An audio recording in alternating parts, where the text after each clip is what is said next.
أستغفر الله أستغفر الله أستغفر الله.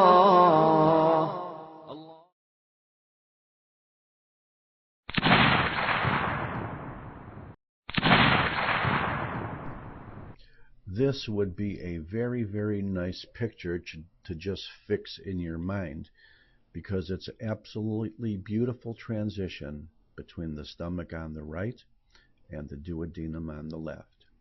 Notice in the stomach we have an area which is predominantly, in fact entirely, producing mucus rather than stomach acid, because you see the surface epithelium of the stomach and the gastric pits down here. You don't see any parietal cells at all.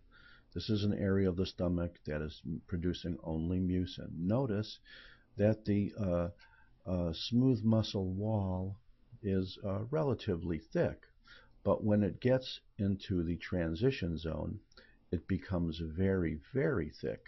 This is the pyloric sphincter, predominantly circular muscle, but you can see as well towards the outside, as well as here, there is some longitudinal muscle as well. Also notice that the pink connective tissue of the submucosa can be very, very easily confused with the pink connective-like looking tissue of the muscularis. Only a trichrome stain can tell the difference. These are probably muscularis mucosa fibers here. Here's smooth muscle. Here is circular muscle. Here is longitudinal muscle. And here is the tremendous thickening of the circular muscle, which is the pyloric sphincter. And now, look what's happened. We no longer have a submucosa, which contains only connective tissue. We are now starting to have a submucosa, which is just loaded with these mucus glands. These are the submucosal glands of the duodenum. These are also called Brunner's glands. So now, in the duodenum, we are having a very, very clear, very, very papillary array of mucosa, which we didn't have in the stomach. We could see a lamina propria. We could see a little bit of smooth muscle cells of the muscularis mucosae, and we could see just jam-packed throughout the submucosa the submucosal mucus glands of Brunner. And then we could see, as in all GI organs, some circular muscle fibers, some longitudinal muscle fibers. And because this is now the bulb of the duodenum, or first part, we may see a true serosa because it is intraperitoneal, and that's probably what this is here. So now let's go back in. We have the serosa, we have longitudinal muscle, we have circular muscle, we have this entire loose connective tissue of the submucosa replaced by beautiful mucus-secreting glands of Brunner.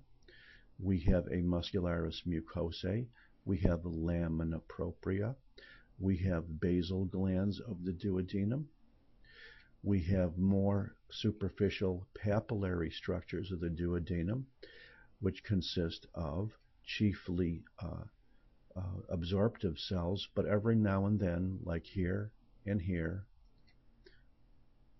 and here and here and a few in here, we could see really, really nice goblet cells as well.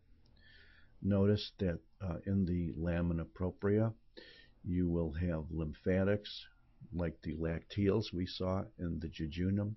You will have capillaries, you will have lymphocytes, and you will have macrophages. And you'll have a lot of plasma cells too. But to be really, really honest, when you look at an area like this, you could spend all day trying to decide whether something's a lymphocyte or a plasma cell or a macrophage. So that's why I have not been too big on trying to differentiate them. Sometimes you could see them for sure. So this is the world's nicest duodenum. And this is one of the world's nicest stomachs along here. And it's the terminal portion of the stomach, or the pylorus. And this is the world's nicest pyloric sphincter. And this is probably one of the few times in your life, because you are now in the bulb of the duodenum, which is intraperitoneal, where you will actually see a duodenum that has a serosa rather than adventitia. And you know what I'm going to say now. Thank you very much. تناول لي كفا ولنعاود من قريب ولنعد للنور صفا عهد ماضينا الأريب يا عسى الرحمن يهدي كل صبار منيب ويعيد الحب يندي بالهدى قلب الحبيب يا عسى الرحمن يهدي كل صبار